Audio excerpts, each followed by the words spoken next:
ଆଉଛି ବଢିଆ ମାନେ ଘରେ ଗୋଟା ଧୋଳି ରହୁନଥିବ ଭାଉଜଙ୍କର ଯୋଉ ଷ୍ଟାଇଲ ବା ଯା ହଉ ହଁ ହେଲା ଆଉ କଣ ଯେହେତୁ ଗୋଟେ ଆମ ଗୋଟେ ମନ୍ଦିର ପ୍ରାଙ୍ଗଣରେ ବସିଛେ ପୂର୍ବ ଥର ବି କରିଥିଲେ ଏଥର ବି କରିବା ଟିକେ ହରିବୋଲ ହୁଳହୁଳି ଯିବା ଯିବା ପୁଅ କହିଲେ ହରିବୋଲ ପଡ଼ିବ ଝିଅ କହିଲେ ହୁଳହୁଳି ଆସିବ ନା ଉଲ୍ଟାଇ ଦେବା ପୁଅକୁ ହୁଳହୁଳି ଦେଇଦେବା ଝିଅକୁ ହରିବୋଲ ଦେଇଦେବା ନାଇଁ ନାଇଁ ଯାହା ଚାଲୁଥିଲା ସେୟା କରିବା କହିବି ପୁଅ ନା ନା ନା ନା ନା ନା କାର୍ତ୍ତିକ ମାସ ଧର୍ମ ମାସ ଯଦି ହଉନାହିଁ ତା ଦ୍ୱାରା ଜଣେ କୁହାଉଛି ତଥାପି ନହେଲେ ବାଧିବ ନାହିଁ ନା କ'ଣ ହବ କାହିଁ ସେ ଗୁଟୁଆଟା ଖାଉଛ ହଁ ହଁ ଆଉ କ'ଣ ମୁଁ ଡାଲି ଚାଉଳ ଦୋକାନ ଗୁଟୁଆ ବିକୁଥିଲି ଲେଡିଜ୍ଙ୍କ ପାଳି ମୁଁ ଝିଅ କହିଲେ ହୁଳହୁଳି ଆସିବ ଆସିବ କ'ଣ କାହିଁ ଟୋଟାଲି ଭାଉଜ ହଲୁନାହାନ୍ତି ସେଠି ଆସିବ କହିବି ଝିଅ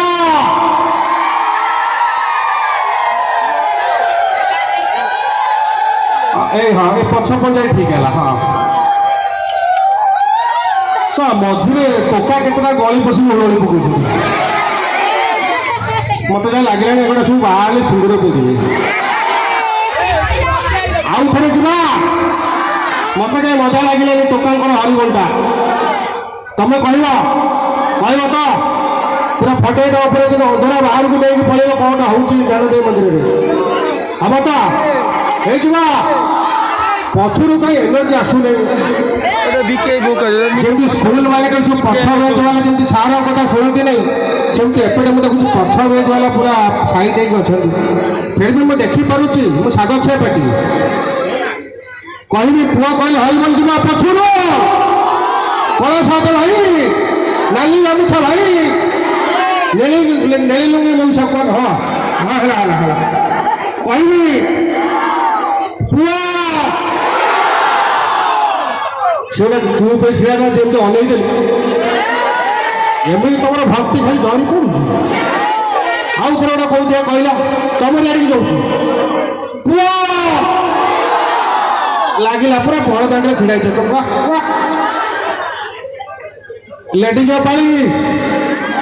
ଲେଡିଜ୍ଙ୍କ ପାଇଁ କହିବି ପୁରା ଗୋଟେ ରାହାରେ ଯିବ କହିବି ଝିଅ ଶୁଭୁ ନାହିଁ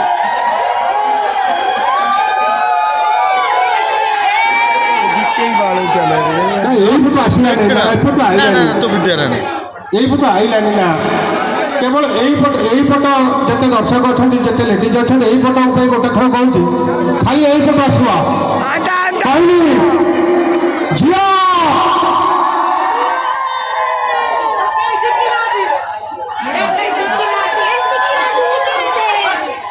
ସେପଟେ କ'ଣ ମାଉସୀ ଗୁଡ଼ା ଫୁଡ଼ା ଜାକିଛନ୍ତି ନା କ'ଣ ମୁଁ ଜାଣିପାରୁନି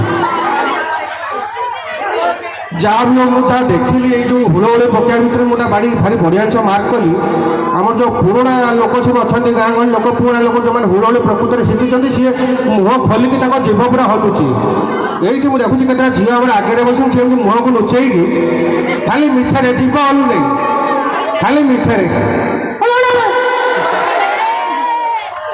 ଯାହା ବି ହଉ ଚେଷ୍ଟା କରୁଛନ୍ତି ସେଥିପାଇଁ ଧନ୍ୟବାଦ ପ୍ରକୃତରେ ହସିବା ଜିନିଷ ଇଏ ନୁହଁ ଇଏ ଗୋଟା ଭାରି ସିରିୟସ୍ ମ୍ୟାଟର ଆମର ଯେଉଁ ନୂଆ ଜେନେରେସନ୍ ଯେଉଁ ଏବେକା ଯେଉଁ ଛୁଆ ସବୁ ଜନ୍ମ ହେଉଛନ୍ତି ଆପଣ ମାର୍କ କରିବେ ଟିକେ ସେମାନେ ଆମର ଯେଉଁ ଓଡ଼ିଶାର କଳା ସଂସ୍କୃତି ପରମ୍ପରା ଏ ସବୁକୁ ଟିକେ ଭୁଲି ଯାଉଛନ୍ତି ସେମିତି ଲାଗୁନାହିଁ ଆଜ୍ଞା ସେମିତି ଟିକେ ଫିଲ୍ ହେଉନି ଯେ ଆଜିକାଲି ପିଲା ଟିକେ ମଡ଼ର୍ଣ୍ଣ ଚକରରେ ଆମର ଯେଉଁ ସଂସ୍କୃତି ପରମ୍ପରାକୁ ଟିକେ ପଛକୁ ଫେଲି ଦେଇଛନ୍ତି ଠିକ୍ ନୁହେଁ ଗୋଟେ ଜାଗାକୁ ପ୍ରୋଗ୍ରାମ କରିବା ପାଇଁ ଯାଇଥିଲି ଗୋଟେ ଝିଅକୁ କହିଲି ଆଚ୍ଛା ମା ତମେ ଆମ ଓଡ଼ିଶାର ସଂସ୍କୃତି ପରମ୍ପରା ଉପରେ ଜାଣିଛ ଭାରି ଫୁଟାଣି ମାରି କହିଲା ହଁ ମୁଁ ଜାଣିଛି ମୁଁ କହିଲି ଆଚ୍ଛା ମା ମୋତେ ଟିକେ ପୁଚି ଖେଳିକି ଦେଖେଇଲୁ ଥିଲା କ'ଣ ତା ପକେଟରୁ ଫୋନ୍ଟା ବାହାର କଲା କ'ଣ ଟିକେ ଫୋନ୍କୁ ଅନେଇକି ମୋତେ କହୁଛି ଲାଜେଇକି ପୁଚି ଖେଳିକି ଦେଖେଇ ଦେଇଥାନ୍ତି ମୋର ନେଟ୍ ପ୍ୟାକ୍ ସରିଯାଇଛି ମୁଁ କହିଲି ନାଇଁ ନାଇଁ ମା ଏଇଟା ଅନଲାଇନ୍ ଖେଳ ନୁହଁ, ଏଇଟା ଅଫଲାଇନ୍ ଖେଳ, ଏଇଟା ମୋବାଇଲରେ ଖେଳାଯାଏ ନାହିଁ, ଏଇଟା ଧୂଳିବାଲିରେ ଖେଳାଯାଏ। ପୁଚି ଖେଳିଲେ ଗେଟି ଉଠିଯିବ ରୋଡରୁ ନା, ଆଜିକାଲି ପିଲା ସେ ଜାଣୁନାହାନ୍ତି କିଛି। ସେମିତି ଗୋଟେ ଜାଗାକୁ ଯାଇଥିଲି, ଝିଅକୁ କହିଲି ମୁଁ କହିଲି ଆଚ୍ଛା ମା ତମେ ଆମର ଓଷା ପର୍ବ ଏସବୁ ଉପରେ ତମର ନଲେଜ ଅଛି? କହିଲା ହଁ ହଁ ଅଛି। ମୁଁ କହିଲି ଦେଖିଆ କହିଲ ଭାଲୁକୁଣି ଓଷା କାହା କହନ୍ତି? ମତେ କହିଲା ଯୋଉ ଓଷାରେ ଭାଲୁ ଦେହରେ ଉକୁଣି ବଛାଯାଏ ତାକୁ ଭାଲୁକୁଣି ଓଷା କୁହାଯାଏ। ମୁଁ କହିଲି ଜଲ୍ଦି ଏଠୁ ପଳା, ନହେଲେ ତୋ କୁଣିତିକୁ ମୁଁ ବାଛିଦେବି। ମାନେ ଝିଅଙ୍କ ବାବଦକୁ କହିଲା ବେଳକୁ ଟୋକାଙ୍କ ହସ ମାନେ ଯେମିତି ଖିଲି ଖିଲି, ମାନେ ଯେମିତି ଏମାନେ ସବୁ ପିଜି କରିକି ଆଇଛନ୍ତି ସଂସ୍କୃତି ପରମ୍ପରା ଉପରେ। ତମକୁ କ'ଣ ସବୁ ହେଉଛି ସବୁ ଆମର ସଂସ୍କୃତି ପରମ୍ପରା କ'ଣ ସବୁ ଯାହା ଆମର ଓଡ଼ିଶାର ଯେଉଁ ପ୍ରାଚୀନ ଇତିହାସ ସବୁ ଜଣା ଅଛି ତମକୁ? ସେଟା ପିଲା ଡରିଗଲାଣି, କାଳେ ସାର୍ ପଚାରିବେ କି? ମାନେ ହଁ ବି ମାରୁନି। ସେମିତି ଗୋଟେ ଟୋକାକୁ ଗୋଟେ ପ୍ରୋଗ୍ରାମ ଯାଇଥିଲି, ଗୋଟେ ଟୋକାକୁ ପଚାରିଲି, ମୁଁ କହିଲି ଆଚ୍ଛା ବାବୁ ତମକୁ ସବୁ ଆମର ଓଡ଼ିଆ ସଂସ୍କୃତି ପରମ୍ପରା ଉପରେ ଜଣା ଅଛି? କହିଲେ ହଁ ଜଣା ଅଛି। ମୁଁ କହିଲି ଦେଖି କହିଲୁ ବାପା, ଆମର ତ ଅନେକ ପ୍ରକାର ପିଠା, ଆମର ମାଣବସା ହେଲେ କେତେ ପ୍ରକାର ପିଠା ଆମେ ଖାଉଛେ, ଯେତେ ପର୍ବ ସେତେ ପିଠା ଆମର। ଆଚ୍ଛା ବାପା କହିଲୁ ମଣ୍ଡା ପିଠା କାହାକୁ କହନ୍ତି? କ'ଣ କହିଲା ଜାଣିଛ? କହିଲା ଯୋଉ ପିଠା ମୋ ମାଣ୍ଡୁ ତିଆରି କରି ତାକୁ ମଣ୍ଡା ପିଠା କୁହାଯାଏ। ମୁଁ କହିଲି ତା ମାନେ ମୋ ସ୍ତ୍ରୀ ସକାଳେ ଯୋଉ ପିଠା ମତେ କରିକି ଆଜି ଖୁଆଇଛି ତାକୁ କ'ଣ ମାଇପି ପିଠା କୁହାଯିବ? ଆଜିକାଲିକା ଜେନେରେସନ୍ ଆଜ୍ଞା କ'ଣ କରିବା, ଏମାନେ ସବୁ କୋଉ ଗୀତରେ ରିଲ୍ସ କରୁଛନ୍ତି? ଆଜିକାଲି ଯୋଉ ସଲସଲ ହବା କ'ଣ ସେ ଯୋଉ ଗୀତ ବାହାରିଛି ଏବେ, ତମେ କରିଛ ବୋଧେ? ବସି ଯାଇଛ ମାନେ ପରୀକ୍ଷାରେ ପଡ଼ିବ କି? ଯାହା ବି ହଉ, ଆଜିକାଲି ପିଲାଙ୍କୁ ଆପଣ ପଚାରିବେ ଗାନ୍ଧୀ ଜୟନ୍ତୀ ଗୋପବନ୍ଧୁଙ୍କ ଜୟନ୍ତୀ କହିପାରିବେ ନାହିଁ, ଯଦି ପଚାରିଦେବ ବାଉଳାରେ ଭାଲେଣ୍ଟାଇନ୍ସ ଡେ କେବେ ପଡ଼ିବ, ଫଟ କିଲୋ ପାଟିରୁ ବାହାରି ଆସିବ କେବେ? ହଁ ଆଉ ନୁହଁ ଆଉ କ'ଣ? ଓହ କିଏ କନଫିଡେନ୍ସ ଦେଖୁଛ? ଯାହା ବି ହଉ,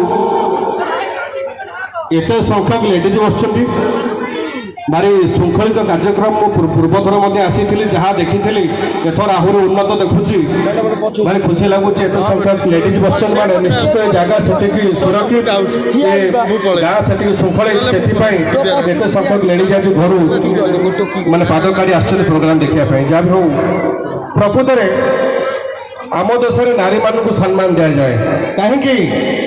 ଯଦି ଆମକୁ ଶକ୍ତି ଦରକାର ଆମେ ମା ଦୁର୍ଗାଙ୍କ ପାଖକୁ ଯାଉଛେ, ଠିକ ନା ନାହିଁ?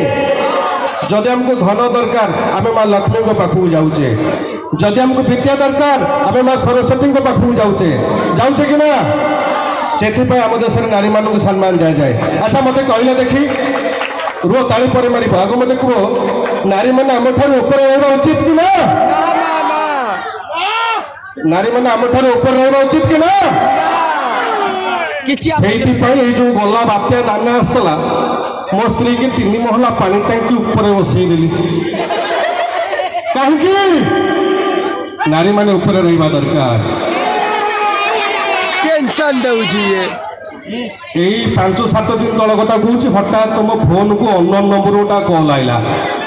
ସେପଟୁ କୋଇଲି କଣ୍ଠରେ ଗୋଟେ ଝିଅ ସେପଟୁ ମୋତେ କହିଲା ଯଦି ସୁନ୍ଦରୀ ଝିଅ ଦେଖି ବିବାହ କରିବା ପାଇଁ ଚାହୁଁଛନ୍ତି ତାହେଲେ 1 ଚିପନ୍ତୁ। ମାନେ ବିଶ୍ୱାସ କରିବ ନାହିଁ, ତମକୁ ମିଛ ମତେ ସତ, ମୁଁ ଶୋଇଥିଲି ହଠାତ୍ ଖଟରୁ ଗଳି ପଇଲି ତଳକୁ, ପୁରା ଗୋଟେ ଶିହରଣ ଖେଳିଗଲା ଦେହରେ। ମୁଁ କହିଲି କ'ଣ ଏମିତି ଗୋଟେ ଅଫର ମିଳିଲାଣି ମୋତେ? ସାଙ୍ଗେ ସାଙ୍ଗେ ସେକେଣ୍ଡ ଅଫର ସେପଟୁ ଆସିଲା, କହିଲା ଯଦି ସୁନ୍ଦରୀ ଝିଅ ସହିତ ସୁନ୍ଦରିଆ ଶାଳୀ ଥିବା ଗୋଟେ ଝିଅକୁ ବିବାହ କରିବା ପାଇଁ ଚାହୁଁଛନ୍ତି ତାହେଲେ 2 ଚିପନ୍ତୁ। ମାନେ ବିଶ୍ୱାସ କରିବ ନାହିଁ, ମାନେ ମୋ ରୁମ୍ ଗୁଡ଼ା ସବୁ ଟାଙ୍କୁଳି ଉଠିଲା। ମାନେ ଖୁସି ମାନେ କହିଲେ ନ ସରି, ଖୁସି ସରିନି, ସବୁଠୁ ତୃତୀୟ ଅଫର ଆସିଲା, କହିଲା ଯଦି ସୁନ୍ଦରୀ ଝିଅ ସହିତ 3-3ଟା ସୁନ୍ଦରିଆ ଶାଳୀ ଥିବା ଝିଅ ଦେଖି ବିବାହ କରିବା ପାଇଁ ଚାହୁଁଛନ୍ତି ତାହେଲେ 3 ଚିପନ୍ତୁ। ମାନେ ବିଶ୍ୱାସ କରିବ ନାହିଁ, ମାନେ ତଳେ ଛିଡ଼ା ହେଇଥିଲେ ଏମିତି 2 ରାଉଣ୍ଡ ଖାଲି ନାଚିକି ଡେଇଁ ପଡ଼ିଲେ, ମାନେ ଟାଇଲ ଫାଟିଯିବା ପରିସ୍ଥିତି। ମାନେ ଅତି ଖୁସି ଭିତରେ ମୋର ହଠାତ୍ ମନେ ପଡ଼ିଲା, ଇରେ ମୁଁ ତ ବାହା ହେଇଯାଇଛି। ମାନେ ବିଶ୍ୱାସ କରିବ ନାହିଁ, ଭାରି ମନ ଦୁଃଖରେ ସେ ଲେଡ଼ିଜ୍କି ପଚାରିଲି କାନ୍ଦି କାନ୍ଦି, ମୁଁ କହିଲି ଦେଖନ୍ତୁ ମ୍ୟାଡ଼ାମ୍, ବାଇ ମିଷ୍ଟେକଲି ଆକ୍ସିଡେଣ୍ଟାଲି ମୁଁ ବାହା ହେଇଯାଇଛି, କିନ୍ତୁ ମୁଁ ତିଥି ବିବାହ କରିବା ପାଇଁ ଚାହୁଁଛି, କୋଉ ବଟନଟିକୁ ଚିପିବି? ସେପଟୁ ଉତ୍ତର ଆସିଲା, ପ୍ରଥମ ସ୍ତ୍ରୀର ତଣ୍ଟିଟିକୁ ଚିପି ଦିଅନ୍ତୁ।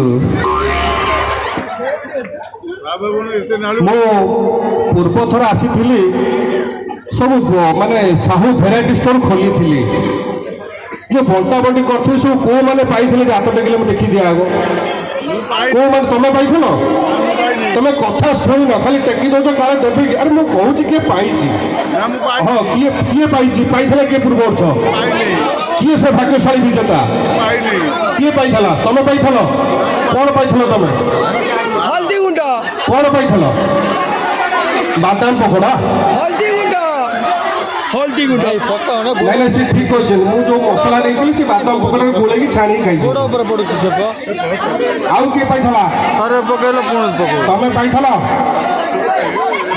ଆଉ କିଏ ପାଇଥିଲା କିଏ ପାଇଥିଲ ତମେ ପାଇଥିଲ ତମେ ପାଇଥିଲ ତମେ ତ ପାଇବା ପାଇଁ ଯୋଗ୍ୟ ବିବେଚିତ ଏ କିଏ ତମେ ପାଇଥିଲ ତାଙ୍କ ହାତକୁ ବାନ୍ଧି ଦିଅ ଯେ ଡାଉନ ନେଇପାରିବୁ ତାହେଲେ ଏଥର କୋଉ ଦୋକାନ ଖୋଲିବା ଅଣ୍ଡା ଅଣ୍ଡା ପଛୁଆ ଟିକେ କହିଲେ ବାକ୍ କାଢିଲେ ମନ ଠାକୁରଙ୍କ ଜାଗା ମନ୍ଦିର ଜାଗା ଏଠି ସେ ଦୋକାନ ଖୋଲି ହବ ନାହିଁ ଶୁଣ ତା ବାଦ ଯଦି ମୁଁ କାଚ ବୋତଲ ମାରିବି ମୁଣ୍ଡ କଣା ହବନି କୋଉ ଦୋକାନ ଖୋଲିବା ଏବେ ସାଗରଙ୍କର ଲାପଟପ୍ ଦୋକାନ କଣ ଫେରି ବାଲା କିଏ କହିପାରିବ କଣ କୋଉ ବିଜନେସ୍ ଫେରି ବାଲା मेडिसिन मेडिसिन ମତେ ଛାଡି ଦିଅ ପଛୁ ତାହେଲେ ସାହୁ ହୋଟେଲ ମତେ